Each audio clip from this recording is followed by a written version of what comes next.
Are you not proud to stand here with Donald Trump tonight? I'll tell you I am. And I tell you the United States Congress is sure proud to stand with him and our Speaker, Paul Ryan. Are you ready to fix the problems of this great country? How about it? Are you ready to defund Obamacare? Are you ready to simplify our tax code? Are you ready to secure our borders and build a wall? Are you ready to eliminate Dodd-Frank and get the regulatory burden off businesses? Are you ready to protect life? How about it? Are you ready to defund Planned Parenthood? Are you ready to defeat ISIS? Are you ready to fully fund our military? Are you ready to take care of our veterans? How about it? Are you ready to appoint conservative judges to the Supreme Court and federal courts? How about we balance the United States budget for once?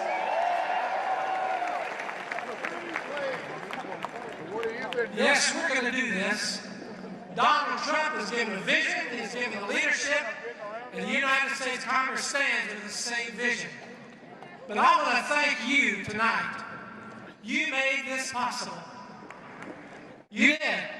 You took your friends to the polls, you prayed, you worked, you did whatever it took to make sure that Donald Trump was president of the United States. We're here tonight to say thank you to you.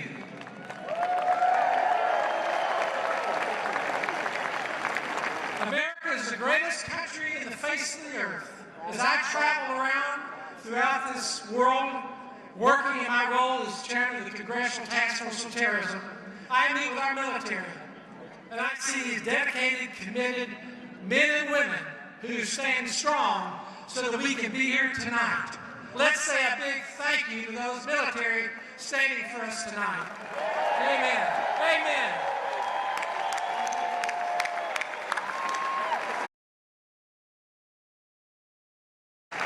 We're a nation uniquely blessed by God. We've been favored by God like no other country in the world. To whom much is given, much is required. We will do the right thing for America. We'll do the right thing for the American people. And we'll set a standard for the world that the world deserves. They want moral authority. They want moral leadership. The same kind of leadership that Ronald Reagan gave us back in the 1980s. That's what Donald Trump is. If you recall, the Soviet Union collapsed without firing a shot because Ronald Reagan stood strong for America. And that's what Donald Trump is going to do today. So thank you for all of us, for who you are, for what you've done. We will continue to look to him to give us the favor, the wisdom, and the strength. And by his grace, we will pursue a country that will be the light of the world. Thank you, and God bless you.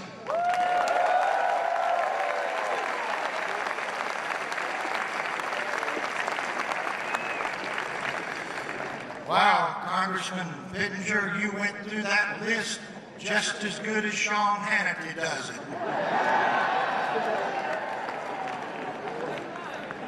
Ladies and gentlemen, friends and neighbors, Cumberland County folks and all folks from the corners of North Carolina, Webb County, everywhere. What a final treat we have for you here. Two ladies who need no introduction. Two ladies who've never wavered. Two ladies who enjoy what they do.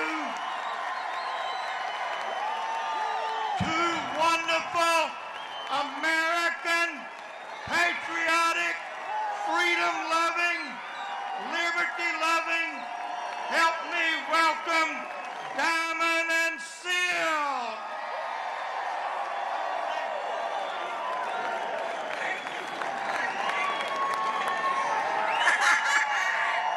Hey y'all, how y'all doing? Oh my God, you know what? North Carolina, give yourself a hand for showing up and showing out at the polls. Baby, we did this. Now, before we get started, I need to think, first of all, I thank all of you all. Just give yourself a hand. I love y'all. But I need to think, because, you know, we probably would not have existed. But I need to thank Michael Cohan.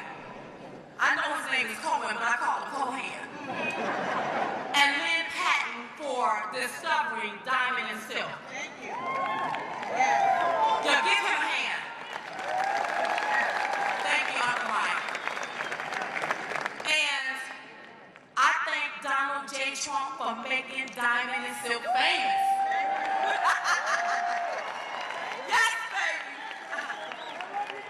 I love you too, baby. Now listen, a year ago, we stood right here in North Carolina and told all of those folks back there, the media, that he will be the 45th president of the United States.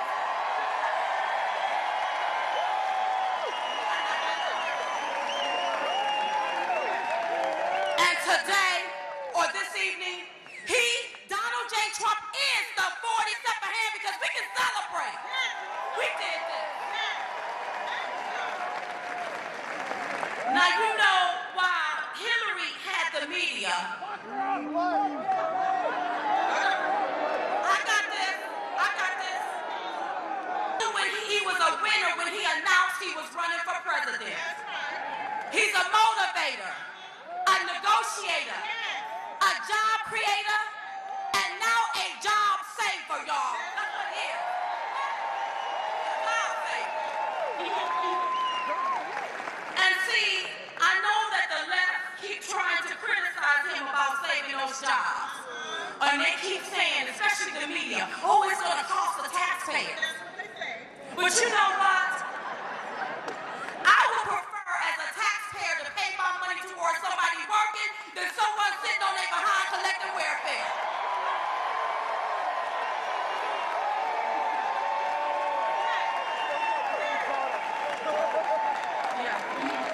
And you know, I also hear the media, they keep saying, well, they gloating. He should stop gloating. No. He needs to continue to gloat, to celebrate, to shout, because let me tell you something. He won against the media, against the elites, against the left, against the Democrats, against the Clintons. Baby, we all should be celebrating, every last one of us.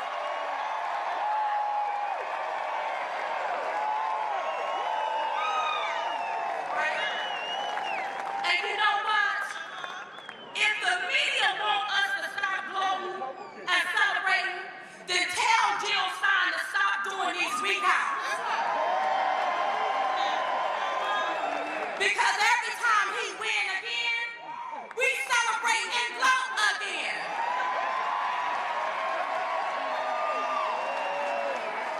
Baby, somebody need to tell him he gonna keep winning and winning and winning. Now, I don't want to be too hard on me because I really love him. I do. I love him. But you know, some say that Jack and Jill went up to him. But now it looks like Hill and Jill done went up to Hill to fetch a bag of votes. But they didn't realize when they started counting them, they was nothing but dead folks, baby. Donald Trump won this fair and square, and I just need for them to know that. He won this together. Now, I keep seeing and hearing the media say that Hillary Clinton won the popular vote. So I had to get my numbers together. Now, Trump won 2,623 counties against Hillary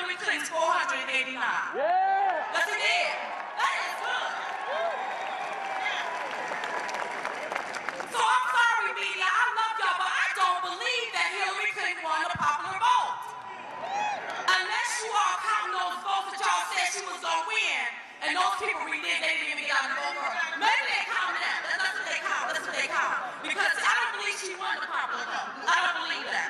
Yeah. But here's the deal. Let me just say this to the media. I know you all cannot understand how Donald Trump did this. I wish they would have called Diamond and Silk and we could have told them how he done it. They didn't call Diamond and Silk. But understand this, media. While you all were sitting on your platform calling Diamond and Silk out of their name, what they call us, rhinestone and polyester. That's what they said. And they were calling American people racist and bigots. Let me tell you what we were doing. We were out doing the grassroots works underground, talking to people, motivating people, getting them out the vote.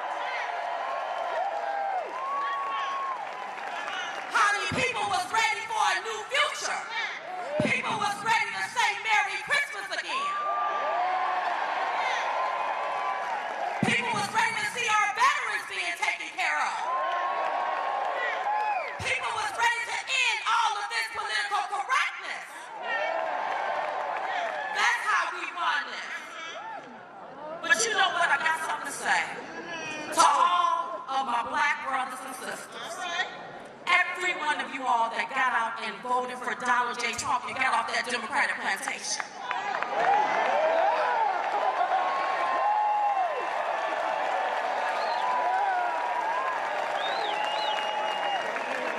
And today you're free.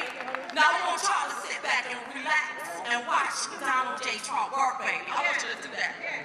And then, to all of my gentle, sensitive snowflakes, to everybody that's in the media that's crying and just all dazzled and razzled and just don't understand how Donald won this. Listen to me. What we want to do is we want to extend an olive branch to you. Because, baby, there is still room on the Trump train for you too.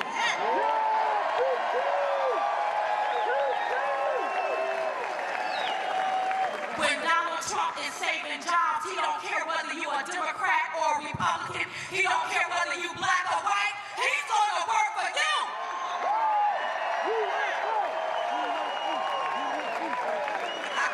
So get on the Trump train. Now, we got one more stop. So I just want to know, are we all on the Trump train in here? I can't hear you. Are we all on the Trump train?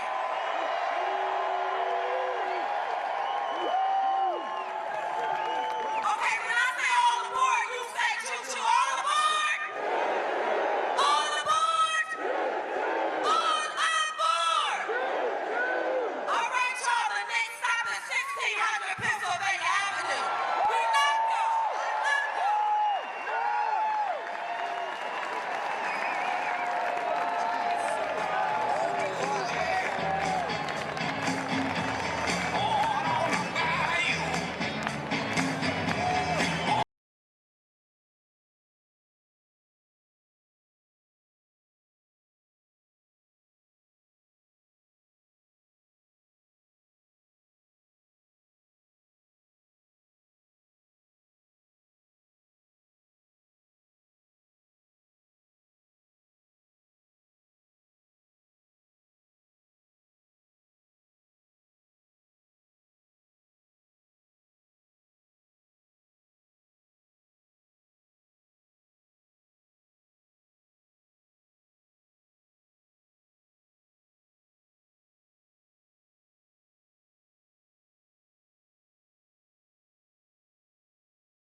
the weather was really bad.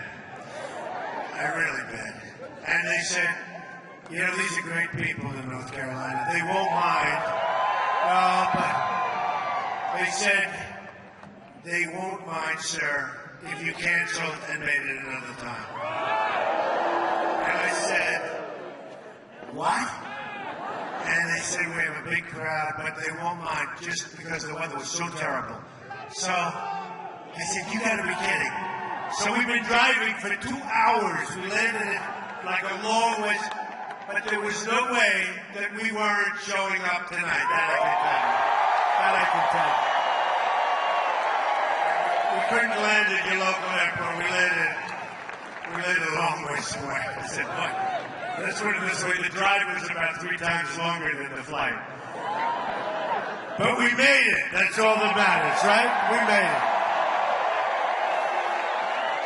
And I'm here today for one main reason, to thank you, the people of North Carolina, for being so incredible.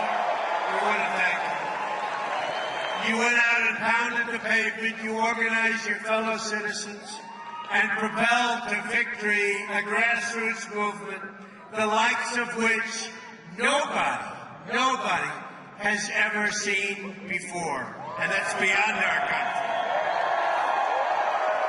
And I want to give a special thank you to the incredible military families, service members, and veterans of North Carolina.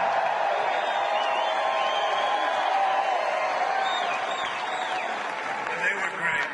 You saw what happened with the military. I got such numbers. Oh, those numbers are good.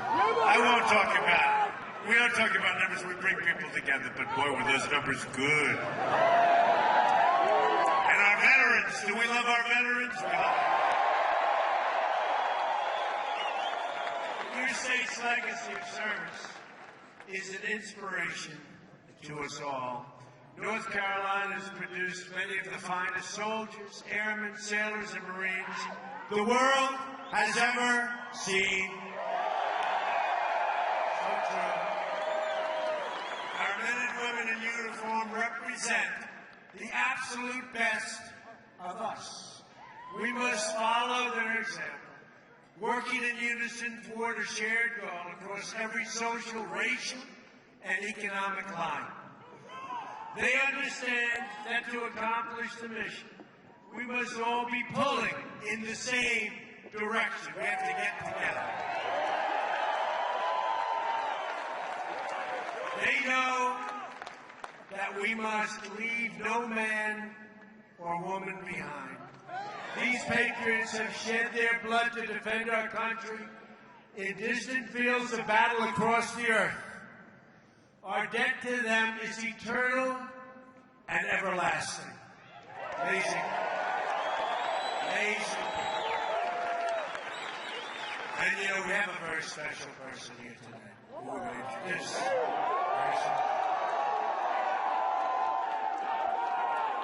Boy, it's been such a popular choice. We salute their sacrifice and we salute the flag they fought to protect. We love our flag, right?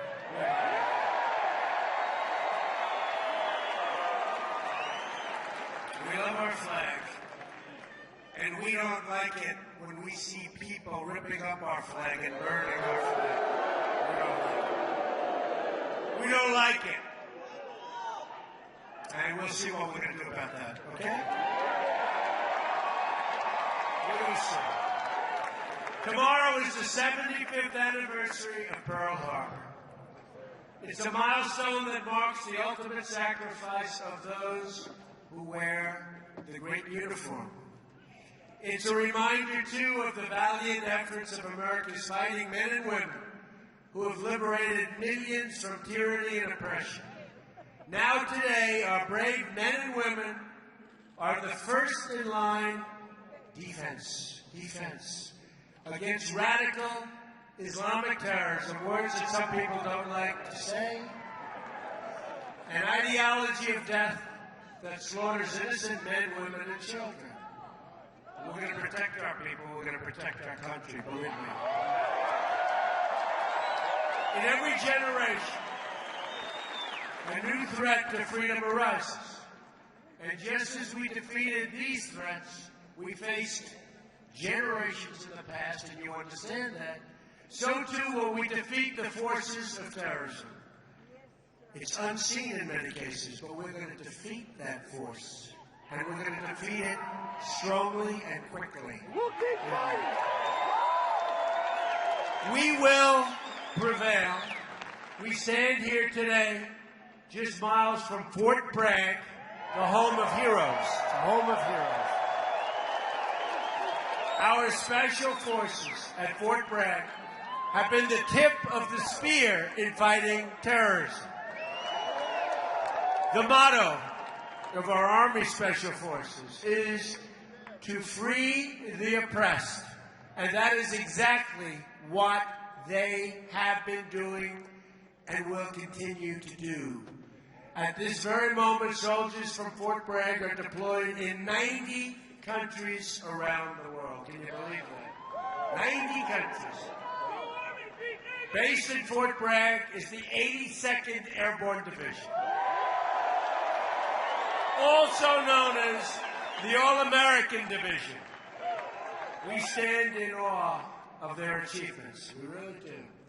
Not far from here sits 45% of the entire United States Marine Corps at Camp Lejeune. I've been to Camp Lejeune. We love Camp Lejeune. 12,000 citizen soldiers fill the ranks of the North Carolina Army and Air National Guard. The National Guard rushed to the scene to help the victims of Hurricane Matthew and so many other catastrophes. And we continue to send our thoughts and prayers to those recovering in its wake. The military families in North Carolina are a national treasure, and it will be the duty of my administration to ensure that we protect those who protect us. And I just want to tell you that we are going to be taking care of our veterans. And I'm right now working. These are great, great people. And they haven't been treated fairly. And I'm right now working on picking the people that are going to be helping our veterans, and they are really outstanding. We have some of the great people, and a lot of people that are making great sacrifices to do this. But they're going to be unbelievable. You're going to see such a change. You're going to see such a change like you've never seen before.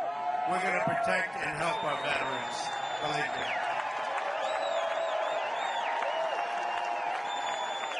That brings me to the second reason that I'm here, to discuss our action plan to make America great again, beginning with the rebuilding of our military. And we will. You're going to see it. I'm so looking forward, probably next week, you're going to see what we're going to do to take care of our vets. It's going to be announced. A lot of things are going to be announced. Stay tuned, folks. Here are the priorities that will guide our military and veterans policy. All men and women in uniform will have the supplies, support, equipment, training, services, medical care, and resources they need to get the job done incredibly well and perfectly. You watch. The best care in the world for our veterans, both at public and VA facilities, as well as the right to see a private doctor when the lines are long. I've been saying this for the last year and a half. You know, people are waiting in line for 7 days, 8 days, 9 days. Longer. He just said longer. Longer than that. And when that happens, you're going out to see a private doctor, a private hospital, a public hospital, somebody that can take care of you, and we're going to pick up the bill. And it's going to be, not only is it going to be great for you and life-saving in many cases, it's going to be less expensive. And I'm saying, why didn't they do this in the past? Why didn't somebody do this? There's not going to be any more waiting for our great people in line for weeks to see a doctor. And finally, a commitment to only engage the use of military forces when it's in the vital national security interests of the United States. We don't want to have a depleted military because we're all over the place fighting in areas that just we shouldn't be fighting in. We're going to have such a strong, powerful military. It's not going to be depleted any longer. I mentioned equipment previously, and I said equipment. We're going to have the finest equipment in the world. It's going to be new. It's going to be modern. It's going to be clean. It's going to be the best. That's what we're going to have. We're not going to be a depleted military anymore. From now on, it's going to be America first. America first.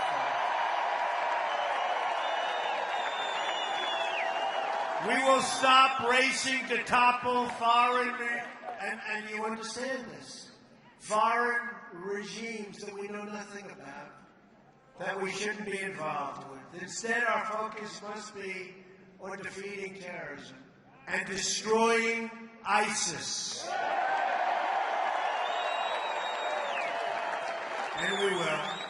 Any nation that shares these goals will be our partner in this mission. We won't forget. We want to strengthen old friendships and seek out new friendships. Rather than a rigid dogma, we're guided by the lessons of history and a desire to promote stability all over, and strength in our land. This destructive cycle of intervention and chaos must finally, folks, come to an end. We've spent, at last count, $6 trillion in the Middle East. And our roads have potholes all over. Our highways are falling apart. Our bridges are falling. Our tunnels are no good. Our airports are horrible, like third world countries. We got to start spending on ourselves. But we've got to be so strong militarily, like we've never, ever been before. Remember that. Like we've never been. We seek harmony and goodwill among the nations of the world. And we believe that respect for mutual sovereignty helps form the basis of trust and understanding. But we don't want people taking advantage of us anymore. We don't want countries taking advantage of us anymore. We don't want that. We don't want that. We want to be the smart people. We don't want to be what we've been over the last long period of time. We build up our military not as an act of aggression, but as an act of prevention.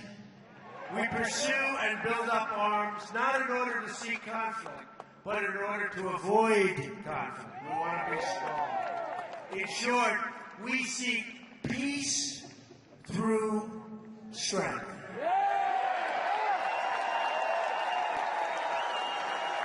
That is why in my first budget report to Congress, I am going to ask for the elimination of the defense sequester. So now, depletion, I call it depletion. Gets worse and worse every year, not for our military. We will show the world that America is going to be strong again, stronger than ever before. We're going to be stronger militarily than ever before. And hopefully we don't have to use our military.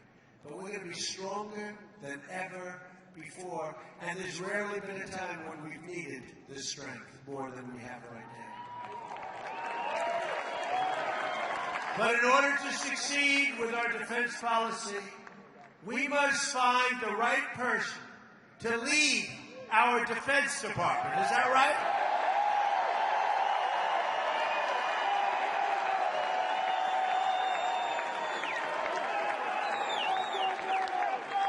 This is why I'm proud to formally announce today my intention to nominate General James Mad Dog Mattis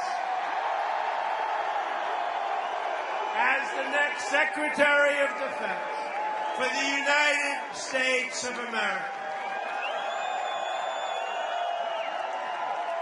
Jim is a Marine Corps 4-star general, the former commander of U.S. Central Command and NATO's Supreme Allied Commander.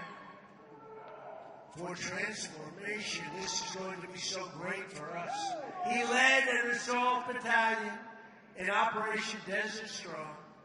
And you saw what that happened. That was the way you're supposed to lead it. There was no games.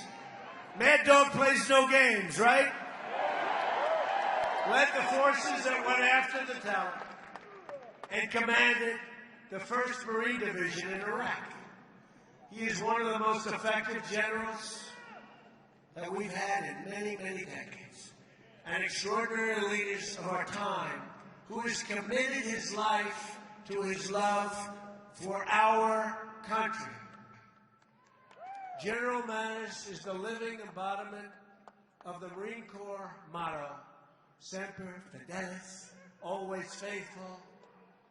And the American people are fortunate that a man of this character and integrity will now be the civilian leader atop the Department of Defense. Under his leadership, right? Under his leadership, such an important position, we will rebuild our military and alliances, destroy terrorists, face our enemies head on, and make America safe again. It is now my honor and privilege to welcome to the stage your next Secretary of Defense, General Mad Dog Mattis. Thank you.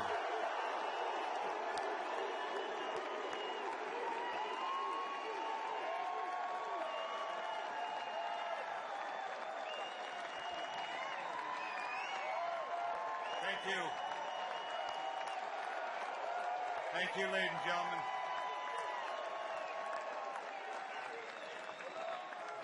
Thank you, President-elect, for the confidence that you have shown in me.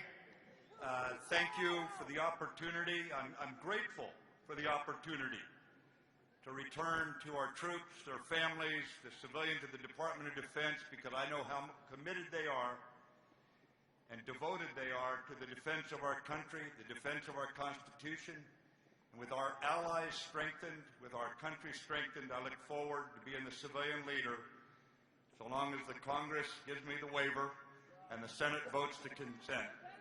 Thank you very much.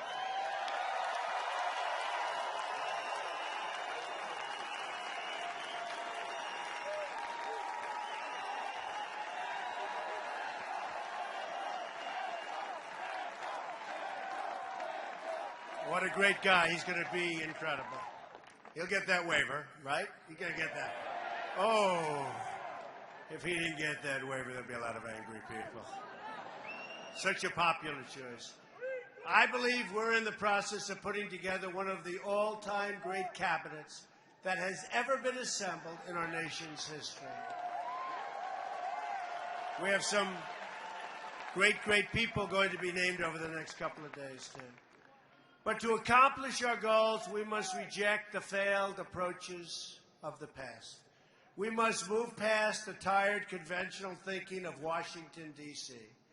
As Abraham Lincoln said, as our case is new, so must we think anew and act anew.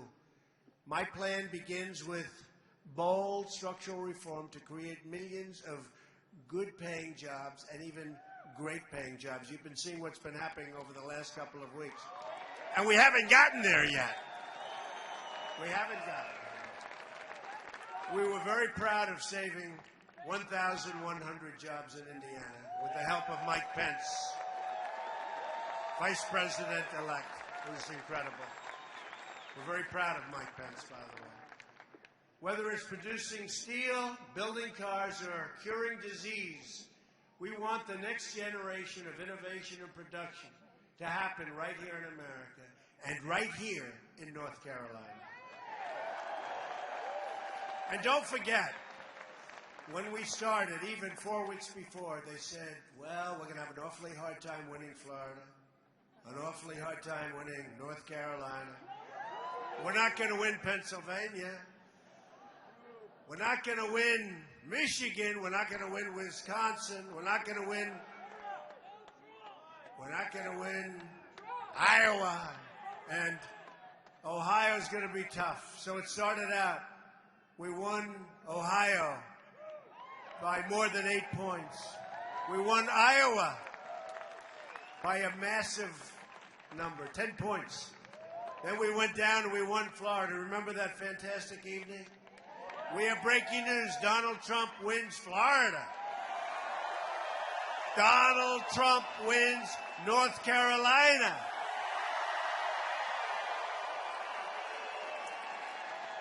We won so many states. We won 30 states, 32 states.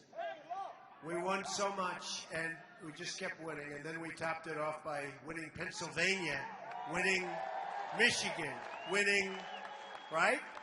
Winning Wisconsin.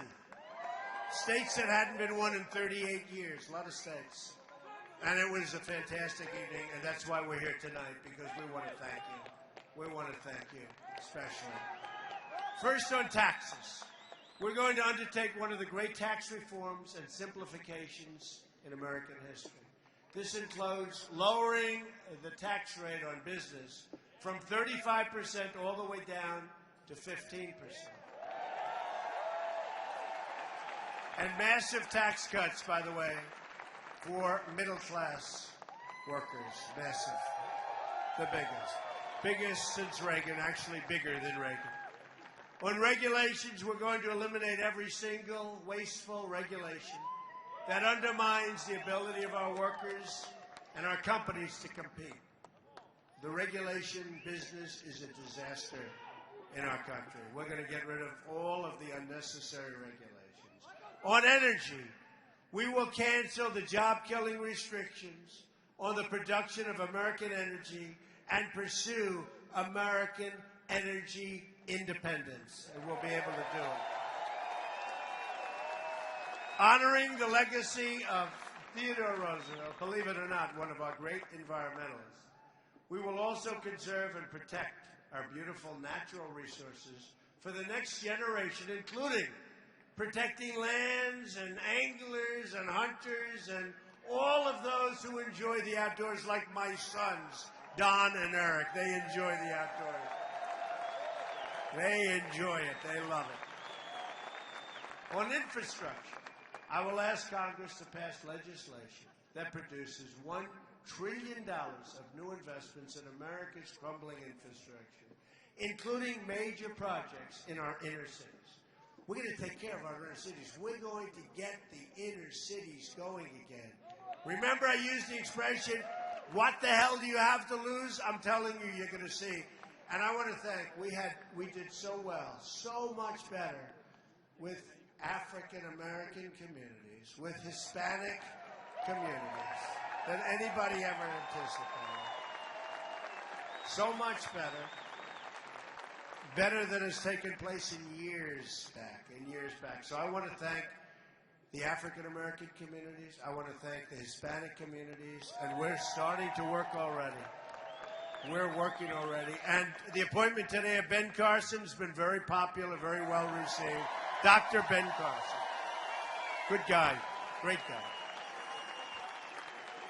We will have two simple rules when it comes to rebuilding this country. Buy American and hire American. All right? Buy American. On trade, our trade deficit, now nearly $800 billion a year. We have a deficit, think of it, of almost $800 billion a year. You always say, who's negotiating these deals? Is a chronic drag on the growth and a destroyer of jobs and wealth in our country. In the month of October alone, our nation racked up more than $40 billion in trade deficit. $40 billion, including more than a $30 billion trade deficit with China alone. All right? Think we're doing a good job in negotiating? I don't think so. How many business people do we have in this audience that could have done a slightly better job of negotiating, right? Yeah, you can. North Carolina has lost nearly half of its manufacturing jobs since NAFTA. America has lost 70,000 factories. Think of it, 70,000 factories since joining the World Trade Organization. Or think of it. So China joins the World Trade Organization, and since that time, we've lost so much. 70,000 factories. We're living through the greatest jobs theft in the history of the world. There's never been a jobs theft like what's happened to this country. And we stopped some of it a little bit because we just started, but we haven't really started because we don't really start till January 20th, but we're stopping. And one of the wealthiest men in the world, you saw it today, maybe, did anybody see it? Masa, right? Masa, great guy of Japan. He's pledged that he's going to put $50 billion into the United States because of our victory. He wasn't investing in our country. 50 billion. 50,000 jobs. 50,000 jobs he's going to be investing in. He's a great guy. A Trump administration will renegotiate our terrible trade deals, stand up to foreign cheating, and defeat every last American. And we will do this. We will defeat the enemy on jobs, and we will defend American jobs. We're going to defend American jobs. And we have to look at it almost as a war, because that's what's happened to us. That's what's happened to our workers. These are great people. And boy, did they come out to vote. Remember they said they don't exist? They existed. They existed. Believe me, in millions and millions of people poured out to the voting booths, and they voted big league. That's why we had these kind of victories. We had states where we would win by 30 points, 35 points, 40 points. Amazing. And if a company wants to fire their workers, leave our country, and then ship their products back into our country, there will be consequences. I'm sorry. There will be consequences. Big consequences. On health care reform, every day, the law known as Obamacare is destabilizing our health care, really destabilizing it, surging premiums and forcing providers out of the market. If we don't act, the damage will be irreversible. We're going to act. That is why we're going to repeal and replace Obamacare. We have no choice. We have no choice. We have absolutely no choice. So we're going to repeal and replace Obamacare, and you're going to get health care at a much lower price with a much lower deductible. You know, it's so high now, you really can't, and for the most part, you can't use it. But we are going to have great health care at a much lower price. On child care, I'm asking Congress to pass legislation to make safe and affordable child care accessible to all. And people like that. That's something that Ivanka Trump, did anybody ever hear of Ivanka Trump, right? Ivanka Trump has been fighting for a long time, and I have, and I agree with him. On crime, the murder rate has experienced its largest increase in 45 years. We are going to support the incredible men and women of law enforcement, and we are going to bring this terrible crime wave to an end. Highest in 45 years, the murder rate. On immigration, we will be the administration that ended illegal immigration. We will construct a great border wall, dismantle the criminal cartels, liberate our communities from the epidemic of gang violence and drugs. We will get rid of the drugs that are pouring into our country. We will ask Congress to reform our visa and immigration programs to protect jobs and wages for American workers. And we will be appointing very shortly somebody to head up our program. And I will tell you, this person, like General Mattis, will do a phenomenal job, because we're going to stop people from coming into our country illegally, but we're going to have people come into our country, and they're going to come in by the thousands and the hundreds of thousands, but they're going to come in, they are going to come in legally, right? But by the hundreds of thousands. We want people to come in, but they have to come in legally. To protect our country from terrorism and extremism, we will suspend immigration from regions where it cannot be safely processed. Right now, thousands and thousands and thousands of people are pouring into our country. We have no idea who they are, where they come from, do they love us? In a lot of cases, no, they don't love us.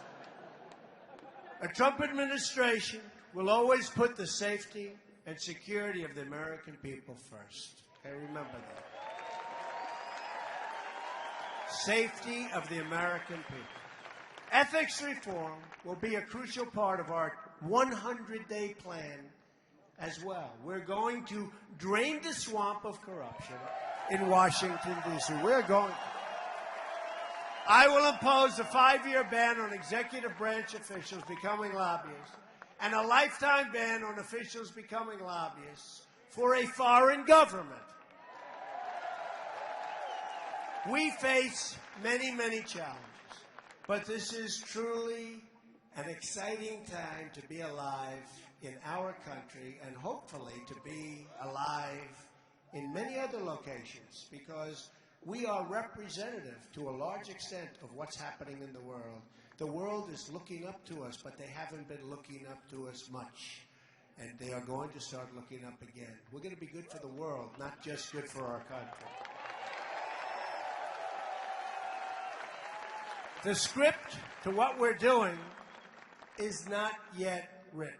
Remember, this has been a great, great movement, the likes of which they've never seen before, the likes of which those folks back there that write the stories, no, I'll tell you.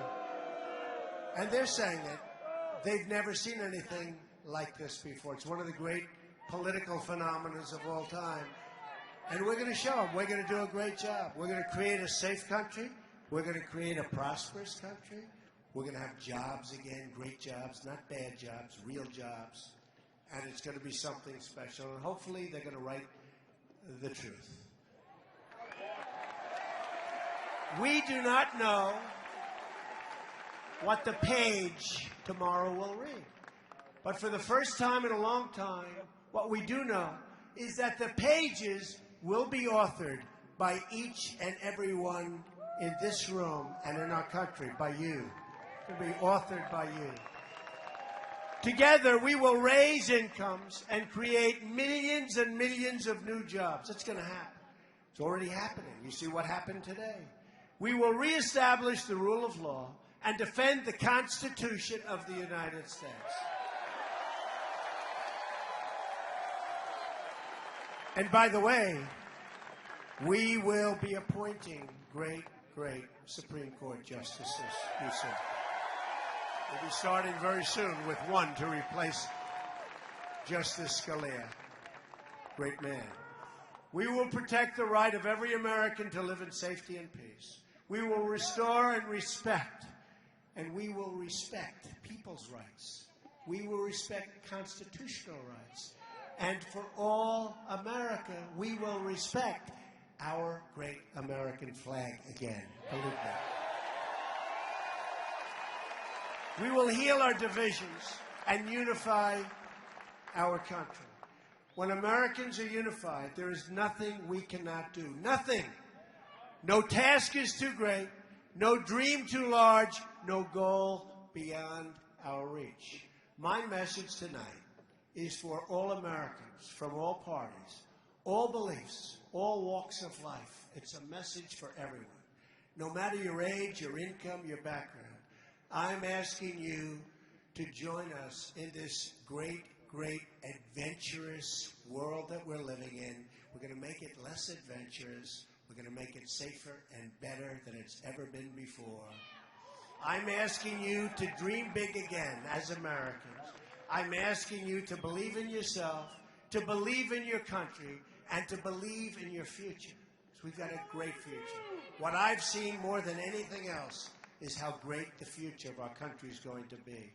And if we do that, then all together we will make America strong again, stronger than ever before. We will make America rich again. A lot of people don't like the sound of that, but we need that to take care of our military, to take care of our veterans, to take care of all of the things that we have to. We're going to be a rich nation again. We're going to be a wealthy nation again. We're going to make America. We're going to make America, like it says on all of those caps, those millions and millions of caps that have been sold all over this country, and all of those signs. We are going to make America great again, greater than ever before. Thank you, North Carolina. Thank you. We love you. God bless you, everybody. We'll be back soon. Thank you, North Carolina. Thank you.